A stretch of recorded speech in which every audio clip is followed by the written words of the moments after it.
Hello, welcome to Law Squared's Digital and Innovation Webcast. This is where we talk about all things legal ops and legal tech from our unique perspective as a human-centered law firm and legal ops consultancy. We'll look to be sharing stories, insights, and learnings from those within our community, and hopefully this will inspire you to kick off that legal ops initiative that you've been putting off for a bit far too long.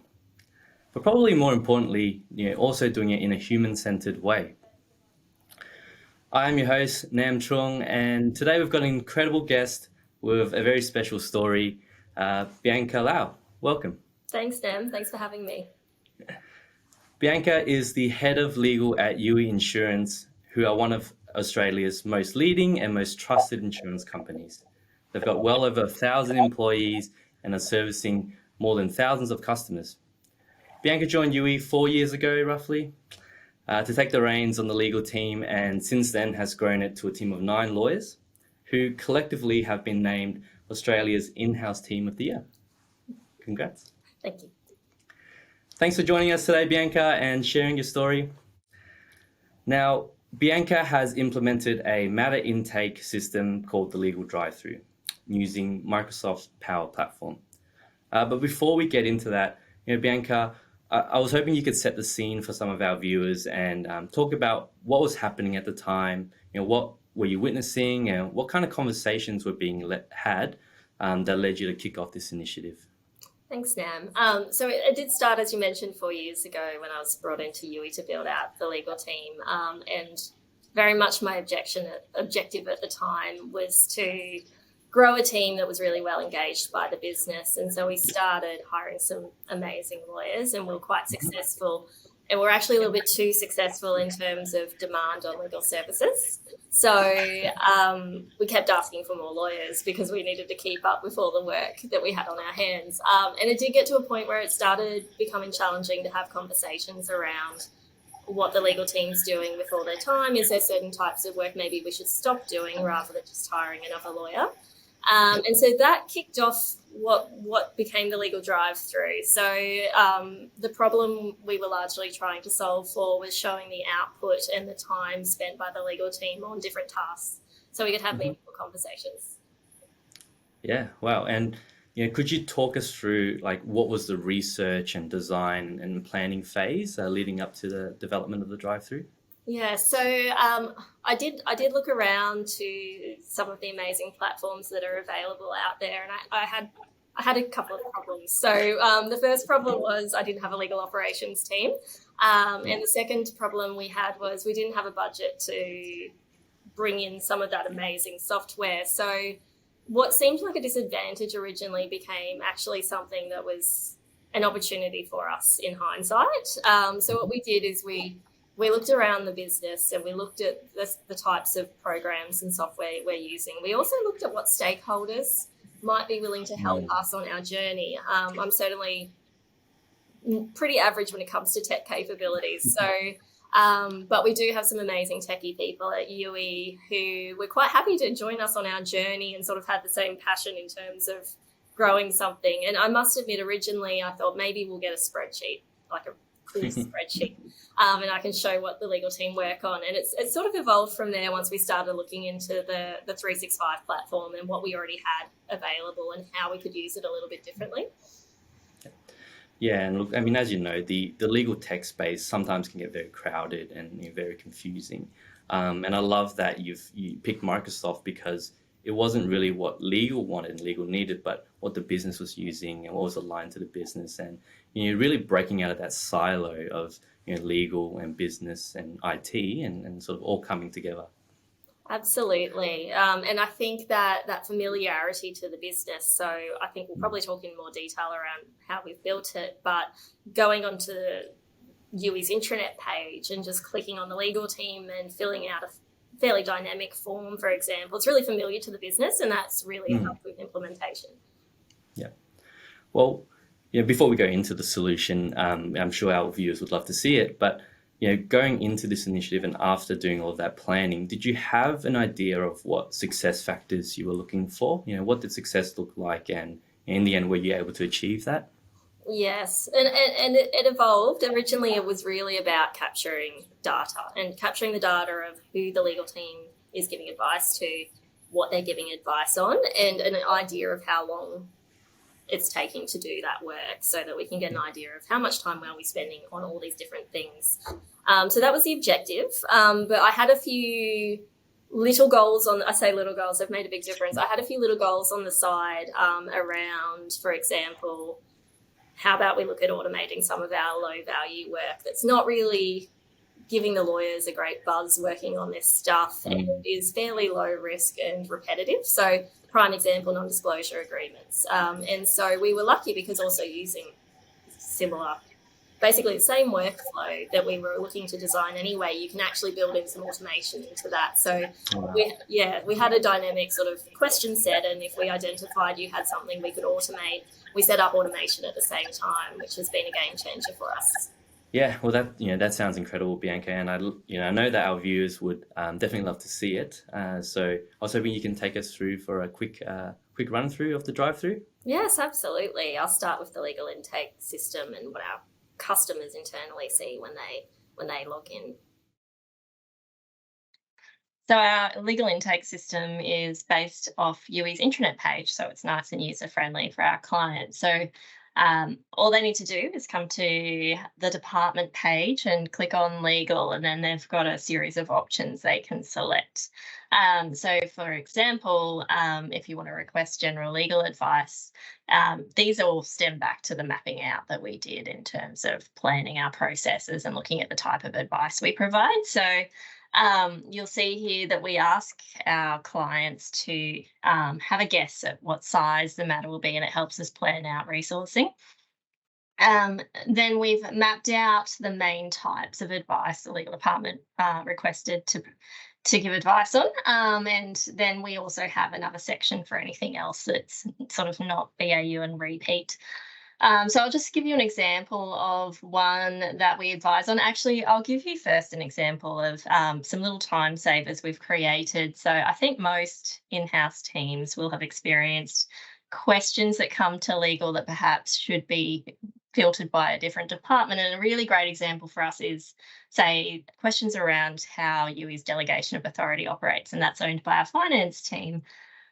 Just click the size of the question. I've guessed it's going to be a small fries, and I've asked about delegation of authority.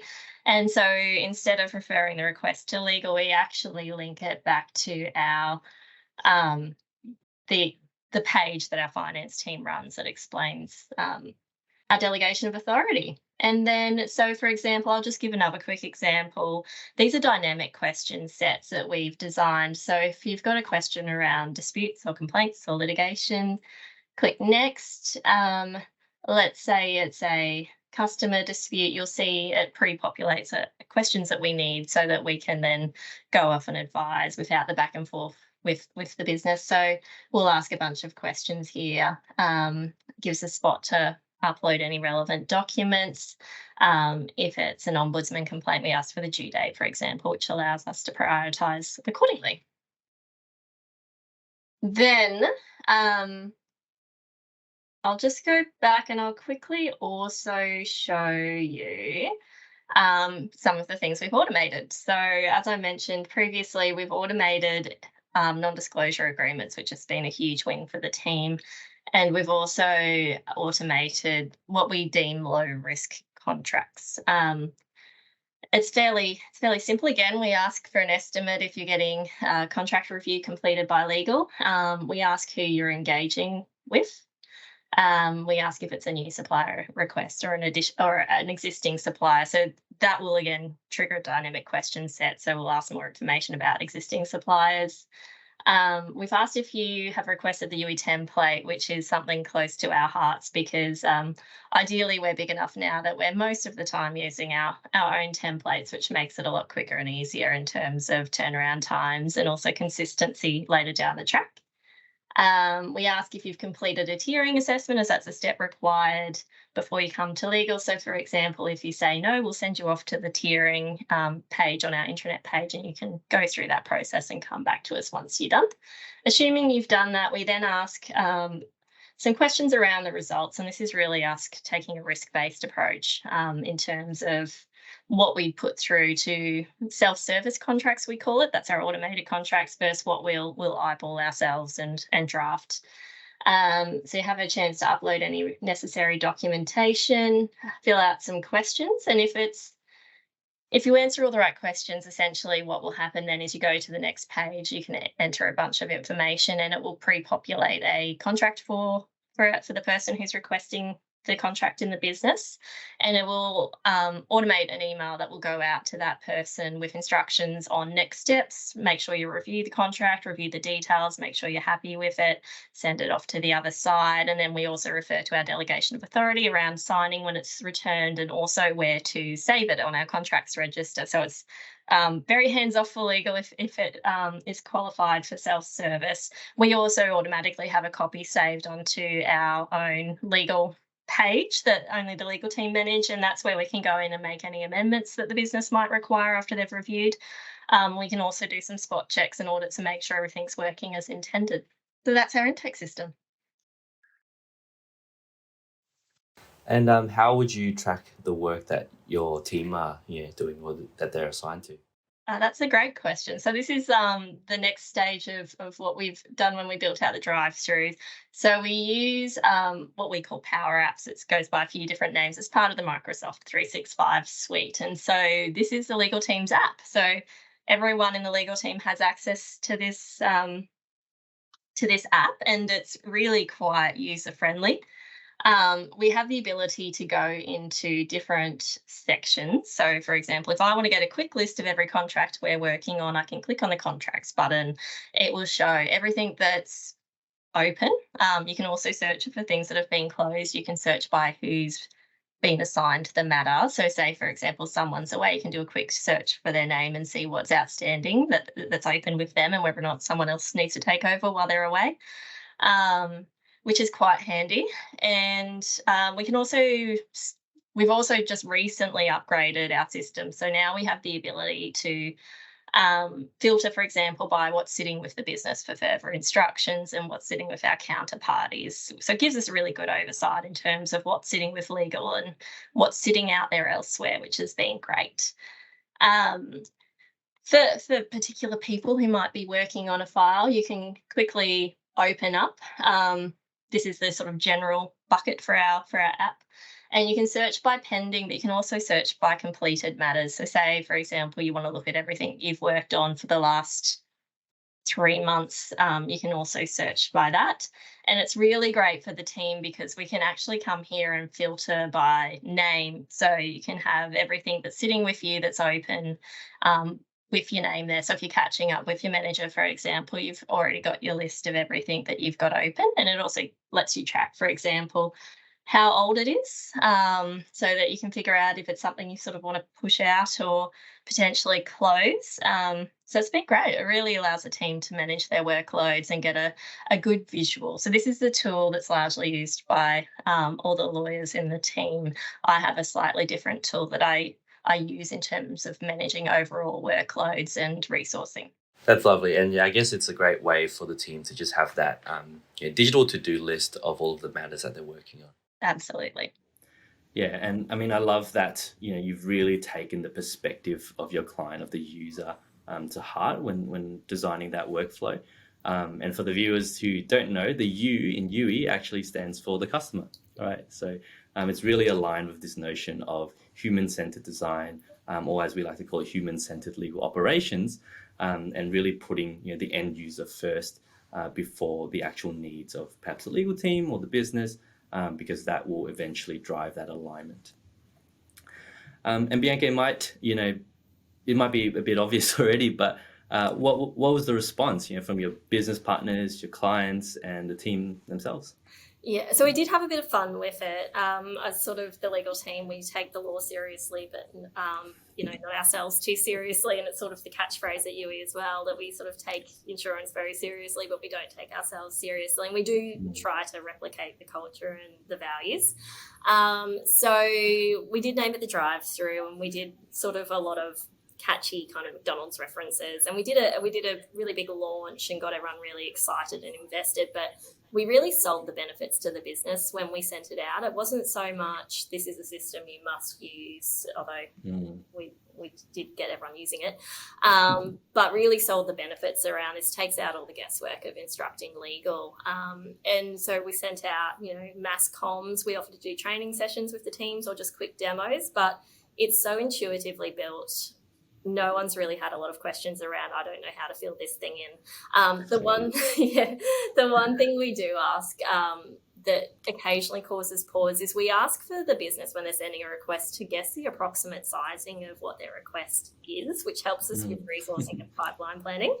And that's actually, funnily enough, the one question they get a little bit stuck on sometimes. And I just tell them to give it a go.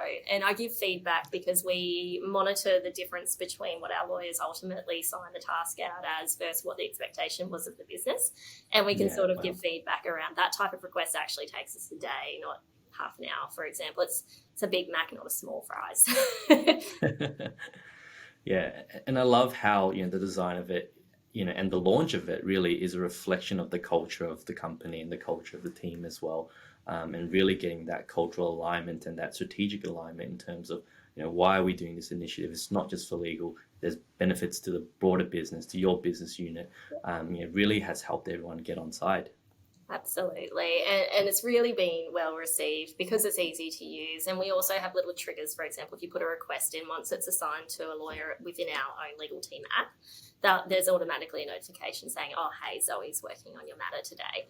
And so that gives the business a lot of comfort that it's been received and they know who they'll need to deal with. So some of those teething issues with intake systems, we've still got that personal touch and you know who your lawyer is and you can still go and talk to them about the issue. So it's been very well received. And the automated non-disclosures are popular. The low value contract work we've also automated, so it's tiered in line with our sort of risk ratings. Has also been great, and it's encouraging the business to use our own templates as well, which really helps for our own selfish reasons. And not go rogue. And what about the executives, like your boss and their bosses? What are they saying? What are they thinking? This has been a real game changer. I report through to an executive who loves data, so that sort of started the journey originally in any event, and our executive absolutely loves the Drive Thru. It's been very popular. We've actually rolled it out to other departments now. So our compliance teams largely used that infrastructure to create their own intake system as well, so that they're seeing the benefits now. And the broader executive team really love hearing about our insights because it is a bit of an unknown how much you're being utilised by who in the business. So we can sort of say, have a really great discussion with marketing around, you're our biggest client and this percentage of the work that we produce is for your team. And we can have some great discussions around, well, is there ways we can become more efficient? Could we look at technology to sort of, streamline legal reviews, marketing compliance, for example? So it's been quite the game changer, and it also really helps when I need to have a chat about resourcing because the data it's quite solid. And I mentioned it's we have sizing, so we don't actually. My one thing when I was designing this that I didn't mention is if I tried to implement billable hours, I think my team would have walked out on me. So that's where we came up with the sort of the small fries and the Big Macs. And so size matters and they're more of an approximation, but it's actually quite interesting that you don't need to resort to really specific data that makes your lawyers unhappy. Our executives are hugely accepting of the data we produce out of this and treat it as though that's fact, and it doesn't have to be 6-minute units. Wow, yeah. So, I mean, a lot of the conversations we're having with GCs and legal ops people is how do you quantify the ROI on your legal department, right? And there's a lot of downward pressure now from the C-suite to really just get legal to demonstrate that. Yeah. And it's so interesting that you've managed to solve that without implementing that 6-minute billable. I would have had a strike. So taking the conversation now in a bit of a darker direction, we know that implementing technology is never a straight line, and sometimes there are challenges along the way. So can you just talk about what some of those challenges were at the time, and have they been resolved? Yes, I think the number one challenge was, and as I spoke about earlier, we're building this team and we're busy and we're in high demand and we're trying to keep up with the demand on the legal team. At the same time, we need to divert some resources to getting this system up and running so we can start capturing data. And that in itself was a bit of a tension point around, as lawyers, you can get so just focused on the work you're currently doing, but you need to just prioritise the longer term wellbeing of the team. So it's sort of like, I know this is one of our busiest periods, but we need to give this the focus, because if we don't do it now, we're never going to do it. Yeah. So that was one of the struggles, was just finding the time. And the team came along on the journey, but I must say that I think they truly started seeing the benefits once we started getting really great data and could have conversations with the business. So that was great. It's really nice for the team now to have all this data around all the hard work they do. For example, at the end of last year, I told everyone who would listen that we did 1,100 and something pieces of legal advice last year, and that's excluding litigation and a few different things. And that's quite rewarding. One of the other challenges was we're obviously just working with what we have. So you've got to be realistic with your expectations. What can we build meaningfully and that is useful, but without too many bells and whistles? Because if you keep wanting to add on things, and I had to capture myself doing this, because I got a bit excited once I saw what we were achieving, and I kept wanting to add things, and I actually had to stop myself at one point and say, progress is better than perfection. Let's get something good up and running. And so then I just had a plan for Legal Drive Thru 2.0 instead. So I carried over all these ideas, and we've done those now as well. But originally I did have to cut myself off at a certain point and say, this data is good enough. This system works really well for our clients, which is the main thing. It works well for the lawyers, and then we'll work on improvements as we go. So they were probably the main challenges. It's interesting. I didn't find adoption too difficult, and I think it comes down to it's a familiar process for the business already to be using. So they were quite happy to adopt it. It was probably more the legal team just being disciplined enough to remind people to go through the drive-through, and then they're more than happy to do it. And I think that came down to a really customer-centric design approach. Yeah, so I mean, from a project and product delivery kind of language, we talk about the concept of an MVP, so a minimum viable product. So it's really good to see that you've taken that on board, and you've started off with that MVP. So what are the things that we can get out the door, and we can demonstrate progress, deliver that value immediately, and then how can then we enhance it and build a roadmap for that enhancement? Because I always like to say that innovation is not going from A to Z, right? It's going from A to B and then B to C, and then just keep going up progressively like that. So it's so great that you've taken that approach quite intuitively, and that's how you've run the project. Yeah, and I will never stop trying to progress it into something even better as we go. It's sort of a constant work in progress for me. There's always improvements. Yeah, and it is hard, as you mentioned, to balance that between the BAU work and the transformation work, right? Because legal ops, contrary to what some might say, it's not really solving legal problems, but they're solving business problems, right? And taking the time out of the day-to-day to switch from that legal mindset to that business mindset really requires heavy planning and the right resourcing as well. Absolutely. Yeah. So, I mean, if you could go back though and do it again, would you do anything different? The main thing I would change, if I could change anything, is I wish I'd done it earlier. It's the data has just completely changed how we operate as a team. It changes the conversations we have at the executive level around resourcing. Ironically, having that data actually helps with your discussions around investing in legal tech or legal operations. it's sort of chicken and an egg, and which one do you get first? But even just capturing, I wish I captured more data earlier. We're starting to see, I think we've a couple of years in now, and we're starting to see some amazing data. But if I'd had this a couple of years earlier, it would have made it feel easier. Yeah, and as you know, like the C-suite is all about data, and there's a lot of conversation happening now about making data-driven decisions, and the more data that legal can capture and provide to the executives, like that will inform your roadmap of not just the type of work that you're doing, but also how you resource your team, up or down, and how your team actually is working with your clients. Absolutely. And also, do you need to divert resources to other tasks? And probably that question I think a lot of in-house teams at the moment are asking themselves is, what is the work we maybe can stop doing if we need to sort of do the same amount of work or more with the same resources? Let's look at what we're doing that maybe we can cut or we can automate or we can look at other options.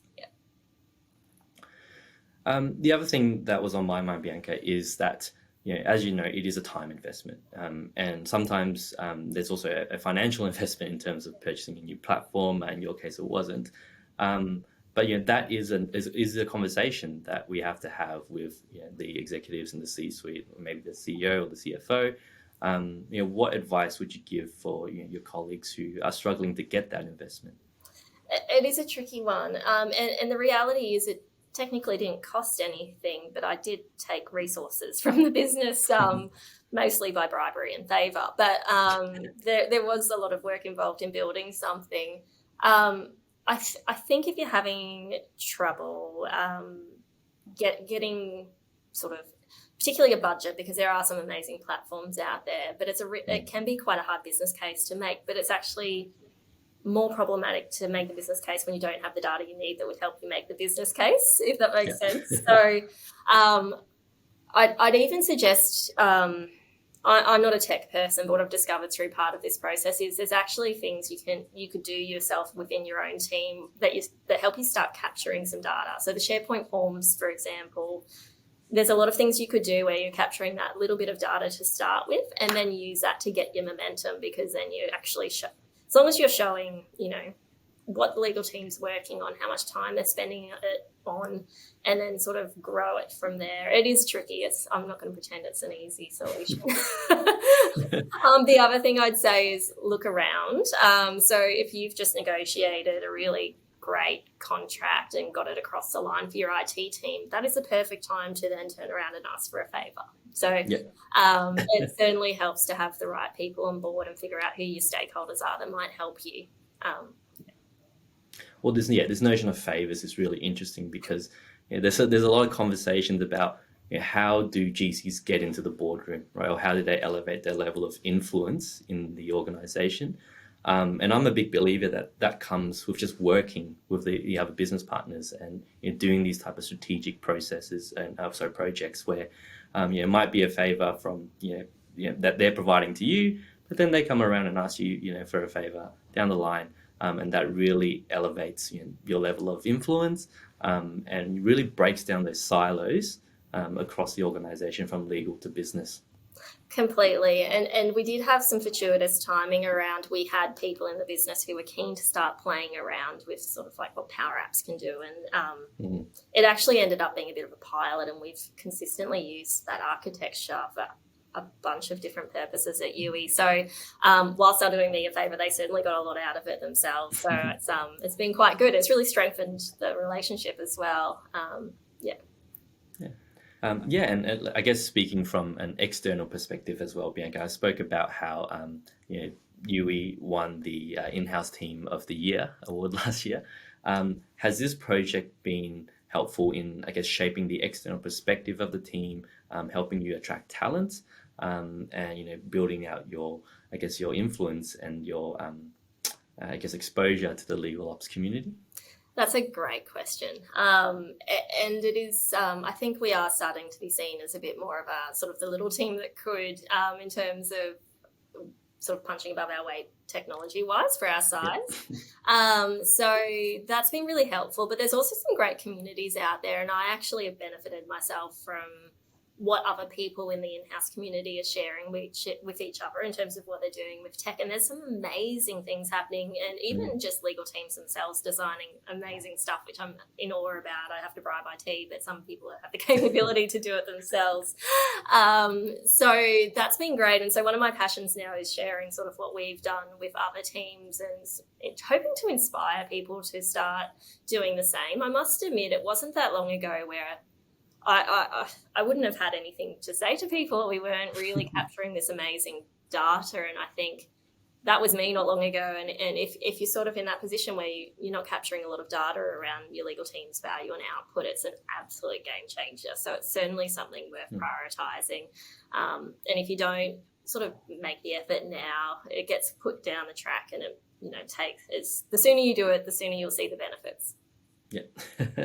Yeah, I mean, the legal ops and legal tech community is definitely something that's matured, so exponentially over the last few years. And it's really great to see, teams such as yourself really stepping up and running these projects and doing these type of initiatives, and really working to work across not just legal, but technology, product, design.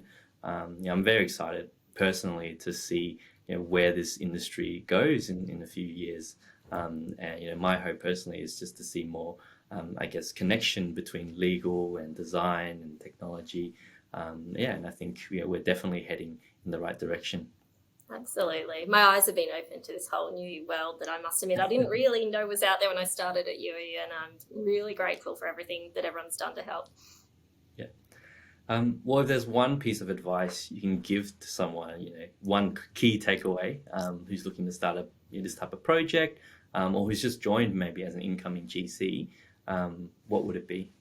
Oh, I might not quite answer the question with just one. I think if you're an incoming GC and you don't have a great visual on the output of your legal team, prioritize that before a bunch of the other things, because it really paves the path for you. So that'd be my first advice if you're sort of not on the journey, and you're not looking at sort of collecting data and looking at potential ways to use technology to optimize your legal team. I think it's number one priority.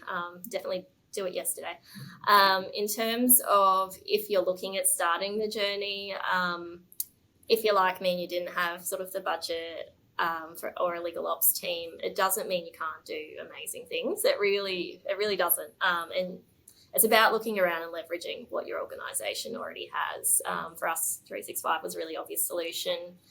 There could be other ones. In terms of our data reporting, we actually use the same system for data reporting that the rest of the business uses. So there's just something intuitively for the exec team when they see that sort of data that it's sort of comfortable for them and they understand how it's presented.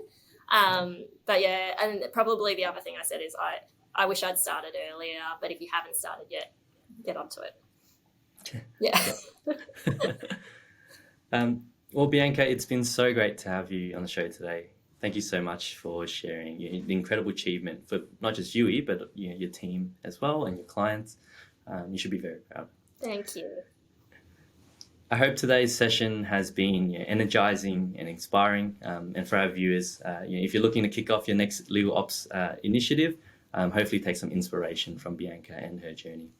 If you're not sure where to start, feel free to reach out to myself or Bianca, on LinkedIn, or via lawsquared.com.